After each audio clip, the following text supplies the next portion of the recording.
नमस्कार, मैं हूं खान। दिन भर की खबरों में सबसे पहले नजर डालते हैं आज के मुख्य समाचारों पर। नहरी समस्याओं को सुन मुख्यमंत्री का गला सूखा, पानी पीकर दिया जवाब। कांग्रेस के राजू प्रभारी की चिंता, गहलोत ने उगाई वोटों की फसल, कोई लूट कर न ले जाए। मुख्यमंत्री ने सर्किट हाउस में की जन सुनवाई, सैकड़ों लोगों ने सुनाई पीड़ा। नवरात्र शुभारंभ के साथ ही मां भद्रकाली मेले का हुआ शुभारंभ। अब समाचार विस्तार से। पानी पानी होना अलग बात है और पानी के नाम पर गला सूखना अलग। फिर जब राजस्थान के परिप्रेक्ष्य में बात पानी की हो तो बड़े बड़े असहज महसूस करते हैं, भले ही वह मुख्यमंत्री क्यों न हो। ऐसा ही कुछ नजर आया गुरुवार को सर्किट हाउस में, जब एससीएन न्यूज ने मुख्यमंत्री के सामने इंदिरा गांधी नहर से संबंधित समस्याओं की सूची खोली तो मुख्यमंत्री अशोक गहलोत का गला सूखने लगा। उन्होंने झट गिलास उठाया और पानी पीकर एक एक सवाल का जवाब दिया। बेबाकीपन के लिए जाने जाते हैं मुख्यमंत्री अशोक गहलोत। कई बार उनका हाजिर जवाबी अंदाज सामने वाले को निरुत्तर कर देता है, लेकिन यह तो है वक्त वक्त की बात। शासन में रहकर हर सवालों का सटीक जवाब देना शायद मुश्किल होता है, इससे अशोक गहलोत भी अलग नहीं। हनुमानगढ़ प्रवास के दौरान जब मुख्यमंत्री अशोक गहलोत सर्किट हाउस में पत्रकारों से मुखातिब हुए तो एससीएन न्यूज ने पहला सवाल दागा। सवाल था, इंदिरा गांधी नहर की हालत जर्जर है, राजस्थान को हिस्से के अनुरूप पानी नहीं मिल पाता, आखिर सरकार का इस तरफ ध्यान क्यों नहीं है। और देखिए, पानी को लेकर पूछे गए सवाल पर मुख्यमंत्री को किस तरह जरूरत पड़ी पानी की। गिलास उठाया, हलक तर किया और फिर बोले। ध्यान तो है, मैंने बादल साहब से कभी मिलना होता तो बात होती है। अभी मैंने कल ही मीटिंग में कहा था, चीफ सेक्रेटरी पंजाब गवर्नमेंट के हैं, उनसे मेरी मुलाकात हुई दिल्ली में, तो मैंने ये मामले उठाए जो आप कह रहे हैं। तो हमारा प्रयास है कि ये काम जल्दी हो। उनकी अपनी पूरी मजबूरी बताते रहते हैं वो लोग। हमने आप जल्दी करो, आपको वो कहने में तो वो भी कहते हैं कि अगर वो ठीक होगी तो हमें ही लाभ है, आपको भी लाभ है। ऐसा वो नहीं कहते थे आपके, जो कल कोई कह रहा था कि अगर नहरें ठीक नहीं होती है तो पंजाब पानी को ज़्यादा उपयोग करता है। वो कहते नहीं, हमें तो फायदा नहरें ठीक करने में ही है, तो अब और इसको आगे बढ़ाएंगे। अब देखिए, एससीएन न्यूज का दूसरा सवाल। राजस्थान में कांग्रेस की सरकार है और केंद्र में भी यूपीए यानी कांग्रेस नीत गठबंधन की सरकार, फिर पंजाब की मनमानी क्यों? नहरों की मरम्मत में पंजाब सरकार जानबूझकर टेंडर करवाने से क्यों पीछे हट रही है? सवाल सुनते ही गहलोत के माथे पर शिकन उभर आई, लिहाजा उन्होंने इसे अंतर्राज्यीय जल विवाद से जोड़कर सवाल से पीछा छुड़ाया। आप खुद सुनिए क्या कहा मुख्यमंत्री अशोक गहलोत ने। प्रॉब्लम आज खाली पंजाब हरियाणा पंजाब राजस्थान की नहीं है, सरकार हरियाणा में हरी है, तो पानी का डिस्प्यूट उनके हाथ में चल रहा है।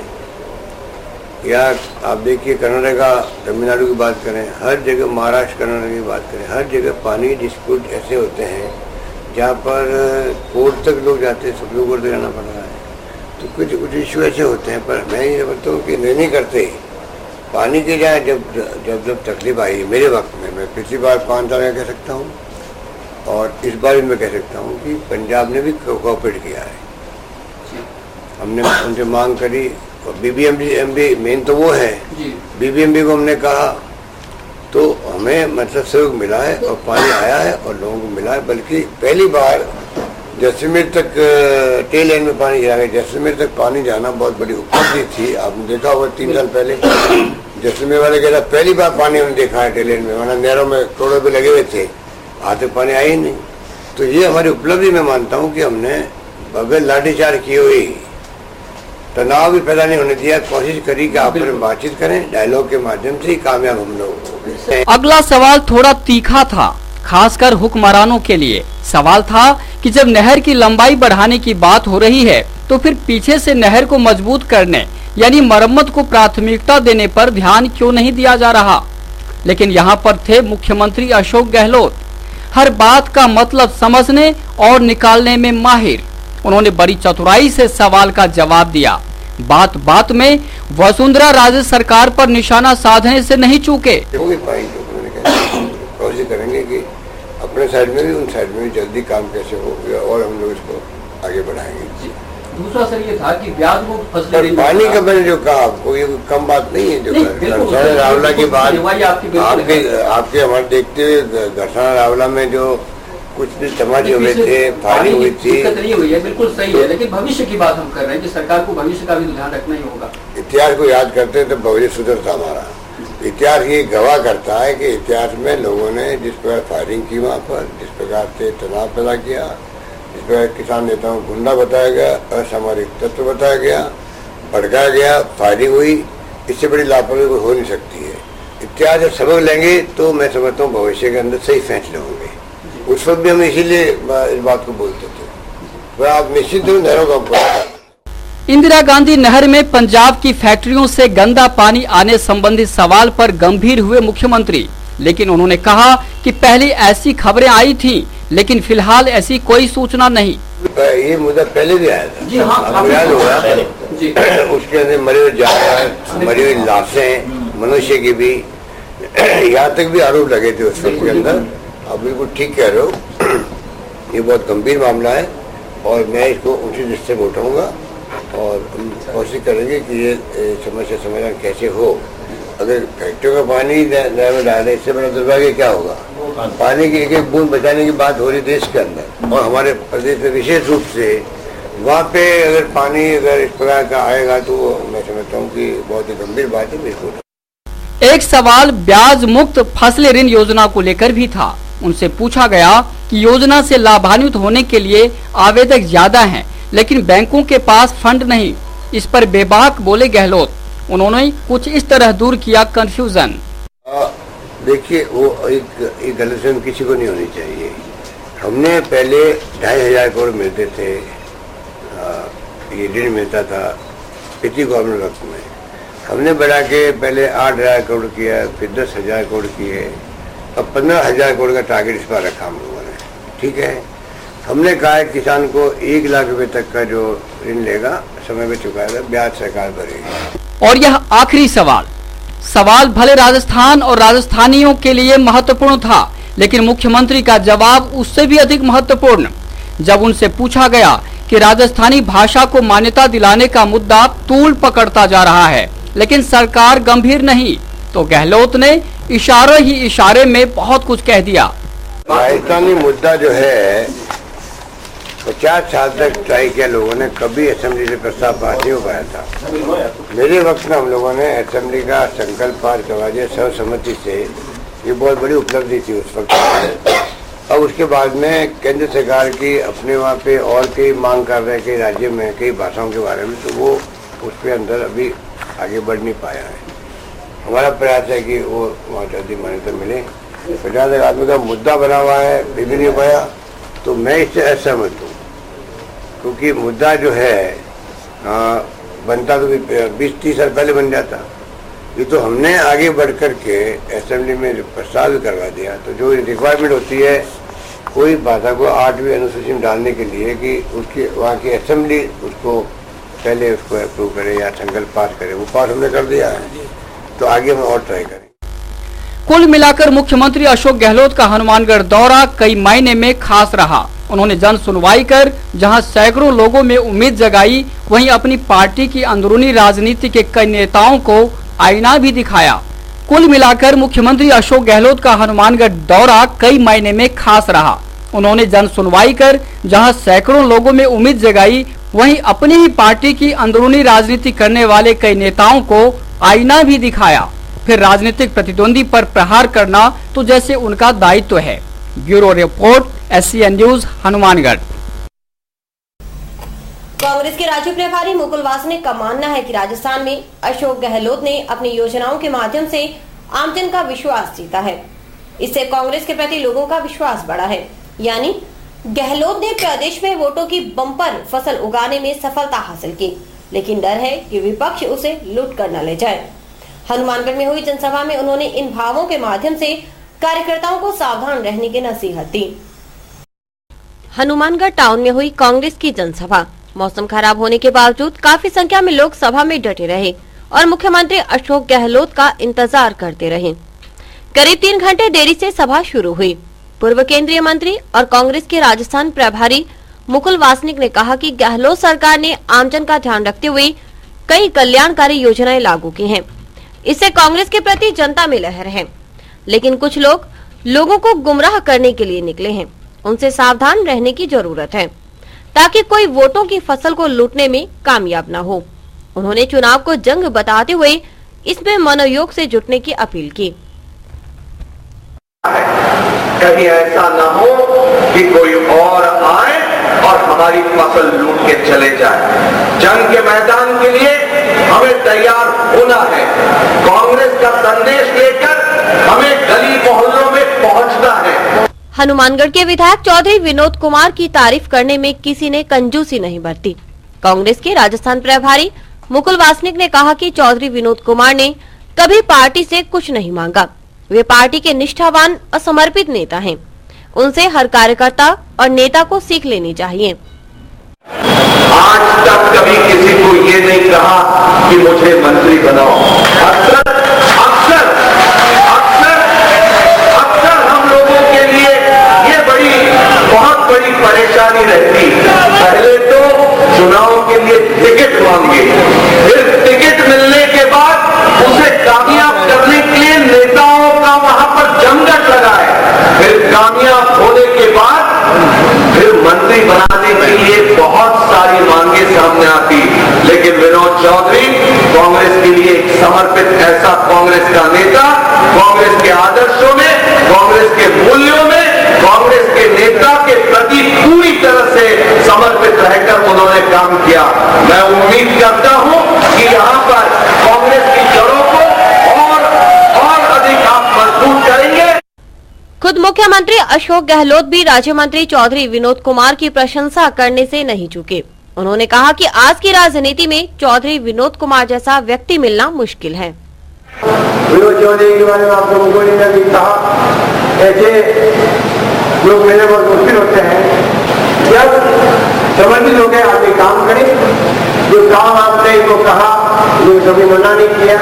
सभा में कांग्रेस प्रदेशाध्यक्ष डॉक्टर चंद्रभान, राज्य मंत्री चौधरी विनोद कुमार, प्रभारी मंत्री वीरेंद्र बेनीवाल, पंजाब विधानसभा में नेता प्रतिपक्ष सुनील जाखड़, विधायक गंगा जलमील, डॉक्टर परम नवदीप, सांसद भरतराम मेघवाल, जिला अध्यक्ष सुरेंद्र दादरी, पीसीसी सचिव मनीष धारणिया व यूथ कांग्रेस के पूर्व प्रदेशाध्यक्ष पवन गोदारा आदि ने विचार व्यक्त किए।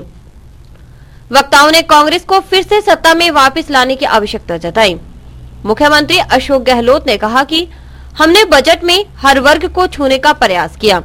यही वजह है कि लोग अब तक का बेस्ट बजट बता रहे हैं। हर वर्ग को हमें छूने का प्रयास, लोगों के लगे ऐसा बजट आज तक कभी नहीं आया इतिहास के अंदर। उन तमाम योजनाओं के लिए आपको भी कहना चाहूंगा और सब मिलकर अपने जिले के, अपने गांव के आम आदमी के सुख साथी बने, उनको बताएं क्या क्या योजना सरकार की है, कैसे उसका लाभ उठाना है। उस काम को भी उनको मिलकर करना पड़ेगा। हनुमानगढ़ में पोटाश की खोज होने के बाद यहां की अर्थव्यवस्था मजबूत होने की उम्मीद जताते हुए मुख्यमंत्री ने कहा कि इसके लिए जोर शोर से प्रयास जारी हैं। पूरे हिंदुस्तान में किसी सूबे में नहीं आज पोटाश खाद के लिए नाना मतलब बाहर के मुल्कों से विदेश खोजा जाती है। अनुभव की पोटाश निकला है राजस्थान में, हनुमानगढ़ के अंदर की खोज हो रही है। जल्दी हम चाहेंगे कि काम सही होकर उसका प्रयोग शुरू हो, खोज पूरी हो, क्योंकि खोज में वक्त लगता है। 50 साल लग गए थे, तब मैंने उसको उपलब्ध हासिल हुई है। हम चाहेंगे कि इतना जल्दी हनुमानगढ़ में जो पोटाश निकल गया, पूरे मुल्क के अंदर एकमात्र राजस्थान होगा, यह पोटाश उपलब्ध होगा, हमारी विदेशी मुद्दों पर। जोहड़ पायतन की भूमि पर कॉलोनियां टूटने संबंधी खबरों पर मुख्यमंत्री अशोक गहलोत ने कहा कि इस मसले पर पंचायती राज्य मंत्री चौधरी विनोद कुमार कई बार चिंता जाहिर कर चुके हैं। हमारी कोशिश है कि शीघ्र ही इससे राहत दिलाने का प्रयास हो।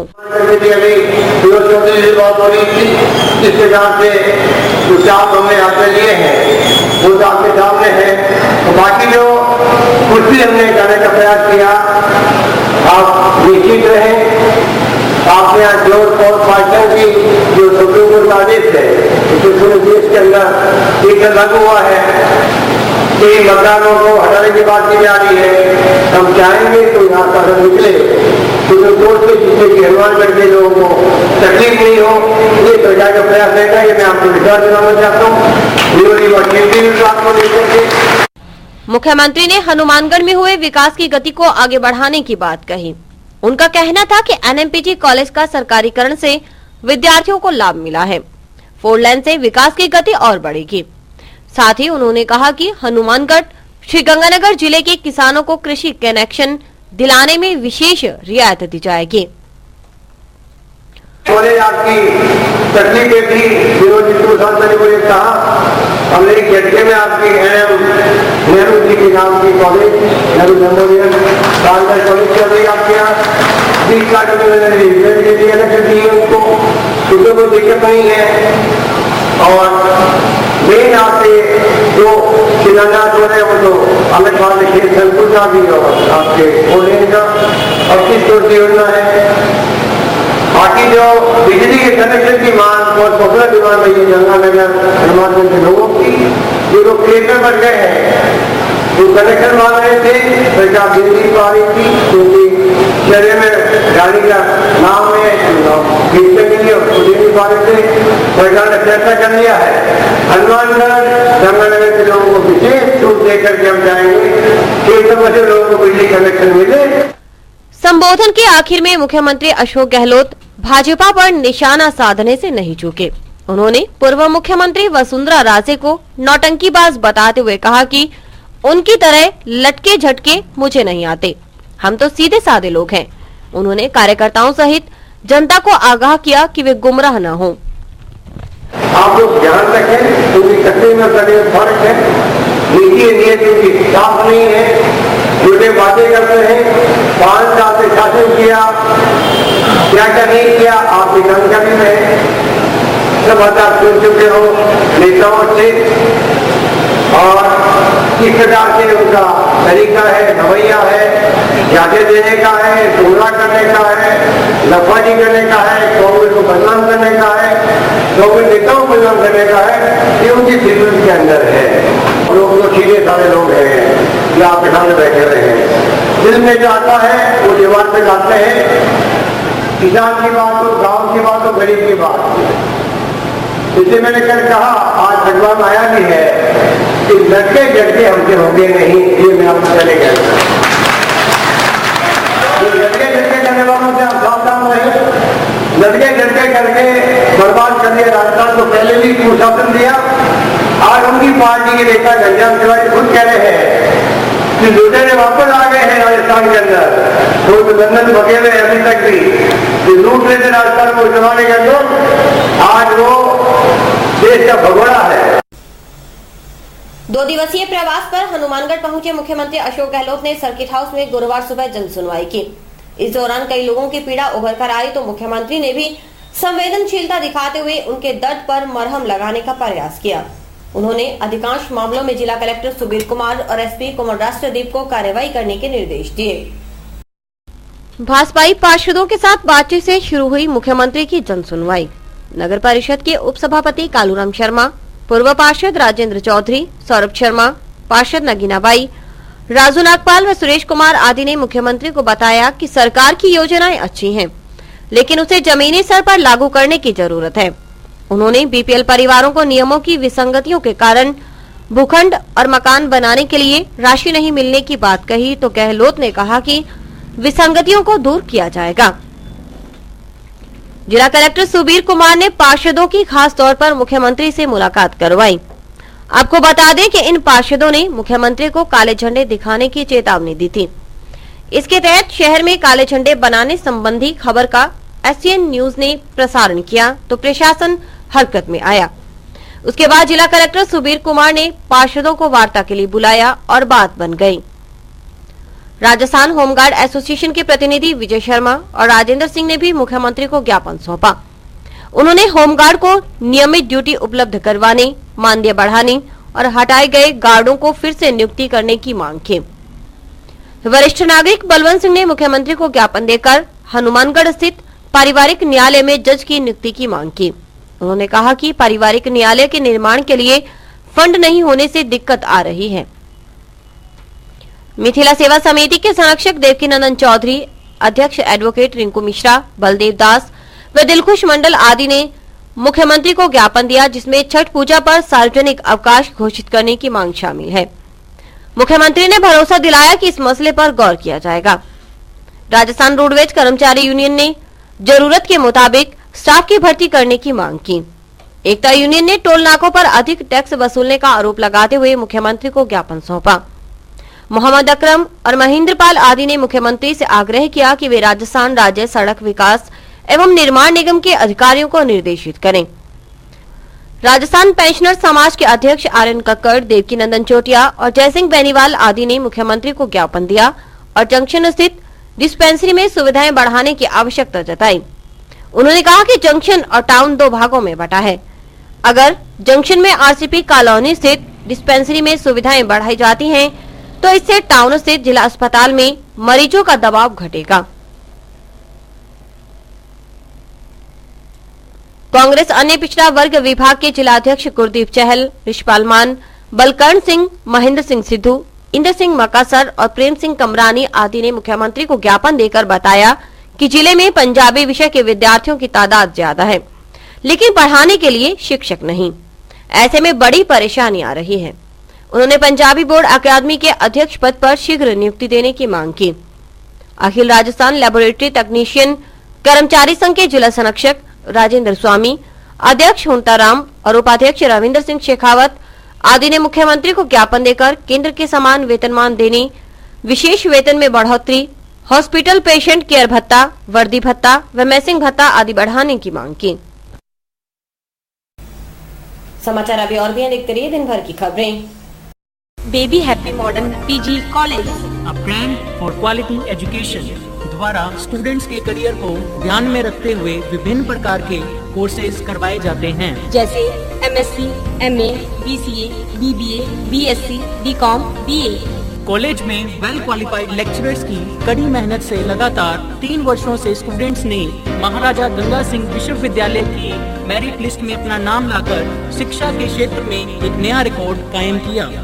हाय, आई एम नूरजहां, मैं बीबीए की स्टूडेंट हूं। मैंने बीबीए फर्स्ट ईयर में यूनिवर्सिटी में 3rd रैंक प्राप्त किया था। इसका सारा श्रेय मैं अपने मैनेजमेंट और स्टाफ को देना चाहूँगी, जिन्होंने यहाँ पर मुझे इतनी अच्छी फैसिलिटीज़ प्रोवाइड करवाई। Simranjeet Kaur, first year I scored 80% marks, and for this I would like to thank for Baby Happy Modern PG College. The environment of this college is very learning and I have learned a lot of during these 2 years. College में corporate world की आवश्यकताओं को ध्यान में रखते हुए समय समय पर करियर गाइडेंस सेमिनार्स और वोकेशनल कोर्सेज आयोजित किए जाते हैं। महाविद्यालय में library, labs, wifi, playground, canteen, transport आदि फैसिलिटीज प्रोवाइड की जाती है। संस्था का उद्देश्य स्टूडेंट्स को एकेडमिक्स के साथ साथ एक्स्ट्रा करिकुलम एक्टिविटीज जैसे कल्चरल, स्पोर्ट्स आदि में संपन्न बनाना है। हमारे यहाँ पर आपको आकर्षक कीमतों पर 32 इंच एलईडी, एलसीडी टीवी उपलब्ध हैं। डीजी वर्ल्ड के शोरूम पर आपको आकर्षक brand Videocon, Sansui, calculator, Electrolux, Philips, Panasonic, Kenstar आदि के होम एप्लायंसेस मिलेंगे। यहाँ पर LED, LCD TV, AC, refrigerator, washing machine, microwave, water heater आदि इलेक्ट्रॉनिक सामान आकर्षक कीमतों पर एक ही छत के नीचे मिलेंगे। मैं Deepak Bansal radio corporation, Bansal electro power, DG world, Hanumangarh. हमने ये कामना की थी कि हम वर्ल्ड कप जीतेंगे, वो वर्ल्ड कप हम जीत चुके हैं। और मैं आपसे ये निवेदन करता हूँ कि जिले का सर्वप्रथम डीजी वर्ल्ड पर हर बढ़िया से बढ़िया वर्ल्ड की कंपनियाँ जो एसी, एलसीडियाँ और वॉशिंग मशीनें, माइक्रो ओवन, होम अप्लाइंस जो भी रखते हैं, आप हमें सेवा का मौका देवें उचित मूल्य पर और फुल गारंटी पर आपको इलेक्ट्रॉनिक्स उत्पादन यहाँ प्राप्त होंगे। जय हिंद, वंदे मातरम। संपर्क करें DG world, town junction road, Vijay cinema के सामने, हनुमानगढ़ टाउन।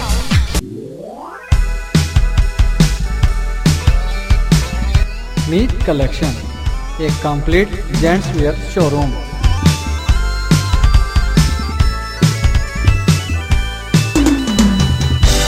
जहां पर आपको जेंट्स वेयर में रेडीमेड गारमेंट्स, इंपोर्टेड शूज, चप्पल, आदि की भरपूर वैरायटी मिलेगी। वैरायटी ऐसी जो आपको देखते ही मन भा जाए, रेट ऐसे जो आपको पसंद आ जाए। यदि आप कम कीमत में अच्छी वैरायटी खरीदना चाहते हैं तो तुरंत संपर्क करें। हमारा पता है मीत कलेक्शन, खोसा कॉम्प्लेक्स, नज़दीक श्री राम मार्केट, हनुमानगढ़ जंक्शन।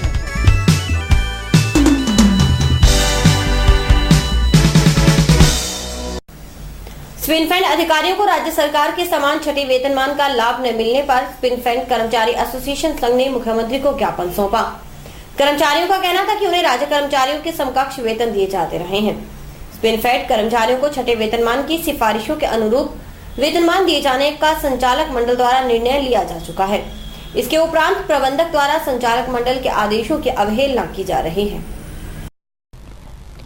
कांग्रेस की संदेश यात्रा पर हनुमानगढ़ पहुंचे मुख्यमंत्री अशोक गहलोत को स्पिनफेड कर्मचारी एसोसिएशन ने ज्ञापन सौंपा। ज्ञापन में स्पिनफेड के अंतर्गत हनुमानगढ़, गंगापुर, गुलाबपुरा में कार्यरत लगभग 150 कर्मचारियों को अब तक राज्य सरकार के छठे वेतनमान का लाभ नहीं दिया गया। अब तक हमें राज्य कर्मचारियों के समकक्ष वेतन दिए जाते हैं, जबकि विधानसभा सत्र के दौरान भी निवेदन किया था। स्पिनफेड के संचालक मंडल द्वारा कर्मचारियों को छठे वेतनमान का लाभ देने का निर्णय लिया जा चुका है। इसके उपरांत भी प्रबंधक द्वारा संचालक मंडल की अवहेलना की जा रही है। इसके अलावा स्पिनफेड से प्रतिनियुक्ति पर राज्य सरकार के अधीनस्थ पदस्थापित लगभग 400 कर्मचारियों को स्पिनफेड में प्रतिनियुक्ति पर पदस्थापित राजपत्रित अधिकारियों को छठा वेतनमान दिया जा रहा है, तो स्पिनफेड में कार्यरत कर्मचारियों के साथ यह भिन्नता नहीं होनी चाहिए। मुख्यमंत्री द्वारा इस संबंध में जल्द कार्रवाई करने का आश्वासन दिया गया। चेटीचंड पर्व की गुरुवार को टाउन व जंक्शन में धूम रही। टाउन के झूलेलाल मंदिर व जंक्शन की सब्जी मंडी में बाबा का दरबार सजाया गया और विभिन्न कार्यक्रम आयोजित किए गए। जिला मुख्यालय पर भगवान झूलेलाल जयंती चेटीचंड महोत्सव के रूप में उत्साह पूर्वक मनाई गई। टाउन से झूलेलाल मंदिर में पूज्य सिंधी पंचायत द्वारा ध्वजारोहण कर चेटीचंड पर्व का शुभारंभ किया। इसके उपरांत भगवान झूलेलाल की अखंड ज्योति प्रज्वलित की गई। इस अवसर पर सभी ने भगवान झूलेलाल के भजनों को गाकर माहौल को भक्ति में कर दिया। शाम 4 बजे मंदिर प्रांगण में भगवान झूलेलाल की विशाल शोभा यात्रा निकाली गई। शोभा यात्रा शहर की विभिन्न मार्गों से होते हुए वापस मंदिर प्रांगण पहुंची।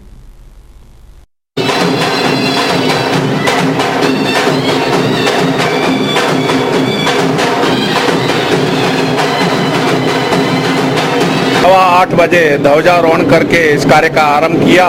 उसके तत्पश्चात सवा 9 बजे हमने अखंड ज्योत आरंभ करके इस कार्यक्रम को शुभ आरंभ किया। सवा 1 बजे हमारी बहराने साहब की प्रज्वलित ज्योति आरंभ की गई। तत्पश्चात उसको 4:30 बजे समापन कर 5 बजे शोभा यात्रा के लिए झांकियों समेत पूरा समाज, महिलाएं वगैरह सब बड़ी खुशी और उत्साह से उस कार्यक्रम में भाग लेने के लिए निकली। भगवान झूलेलाल जयंती पर जंक्शन की पूज्य सिंधी सेंट्रल पंचायत व चेटीचंड मेला समिति द्वारा सब्जी मंडी प्रांगण में चेटीचंड महोत्सव धूमधाम से मनाया गया। सुबह 9 बजे ज्योति प्रज्वलित कर कार्यक्रम का शुभारंभ किया गया, जिसमें स्थानीय व बाहर से आए हुए कलाकारों ने भगवान झूलेलाल की महिमा का गुणगान किया। समिति द्वारा श्रद्धालुओं के लिए भंडारा भी लगाया गया। झूलेलाल जयंती चेटीचंड का पर्व जो कि पूरे सिंधी समाज में पूरे खुशी और उल्लास के साथ मनाया जाता है। आज के दिन पूज्य श्री अमरलाल साहब जी का जन्म हुआ था। उनके जन्म दिवस के उपलक्ष्य में आज के दिन चेटीचंड मनाया जाता है। इसको पूरे हर उल्लास के साथ सभी पूरे भारतवर्ष में हर मंदिर में झूलेलाल जी के में इसको आज के दिन पूरे खुशी उल्लास के साथ मनाया जाता है। और अभी वक्त है हेडलाइंस का।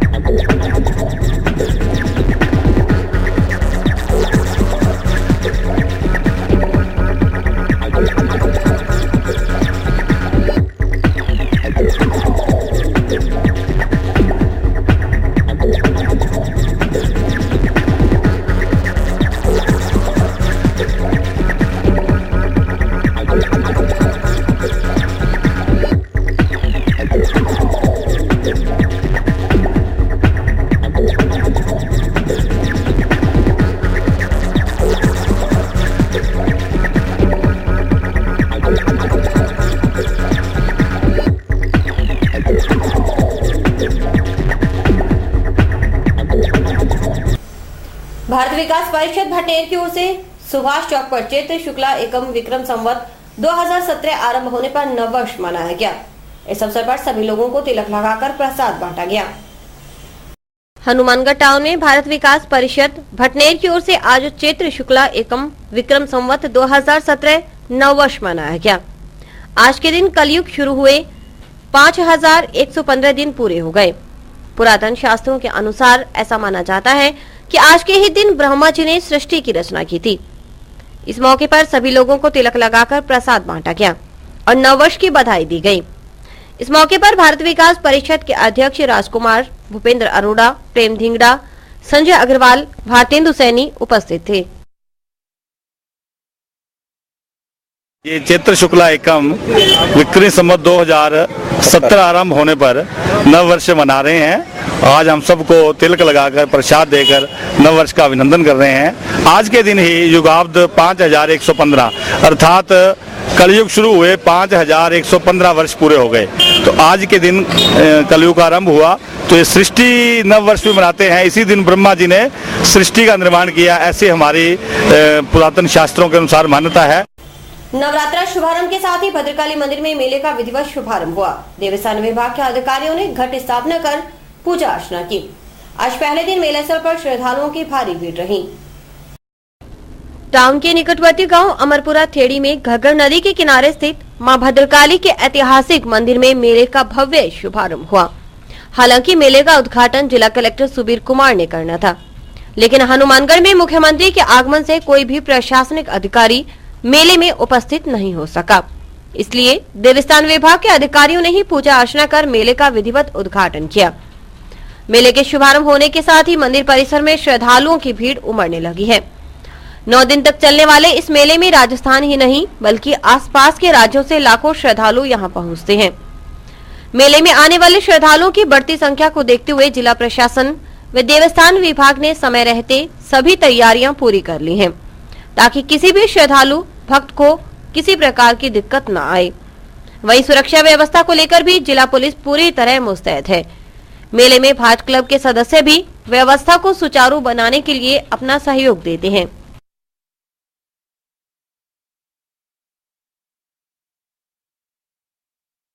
यहाँ हम विशेष पूजा अर्चना के लिए अपने पूरे परिवार के साथ आए हैं। ये 9 दिन तक चलेगा और 9 दिन तक हम विशेष पूजा अर्चना के लिए अपने परिवार के साथ यहाँ आते रहेंगे।